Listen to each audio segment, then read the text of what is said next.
Hi, I'm Rob, and this is my upcoming game, Exposure. I plan on documenting the entire development process here from start to finish. Exposure is a game about competing against your friends to see who can get the best photographs of different creatures. Each level will have two phases, a day and a night.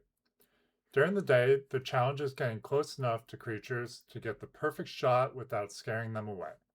But at night, things get a little more dangerous, with creatures that won't just run away when they see you, but attack you. If you die, though, death is not the end. Become a ghost and photobomb and sabotage your friends.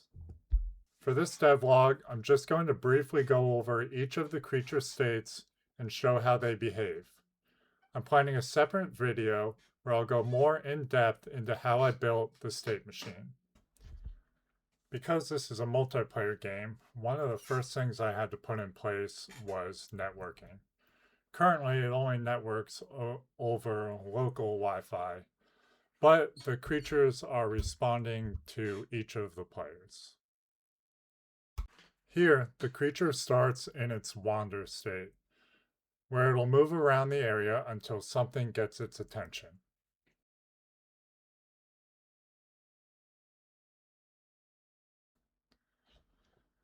In this case, I stay where it can see me.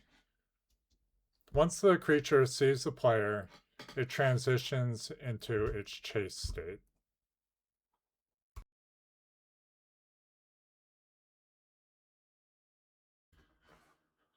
So that's where exposure is right now. Since this is the first devlog, I also want to go back a little and talk about where the idea for the game came from.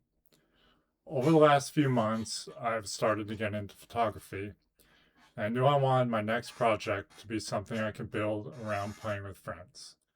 Eventually, I started thinking about how I could combine those two ideas.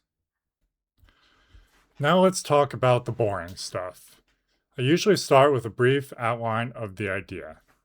From there, I'll create a game design document that lays out the major mechanics and gameplay.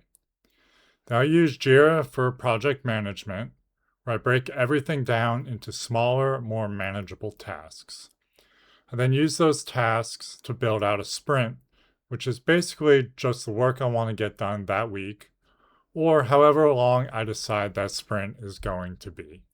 Thanks for watching. In the next video, I am planning to do a deeper dive into how I built my estate machine. If there's anything you saw in this video that you'd like me to go into more detail on, let me know in the comments.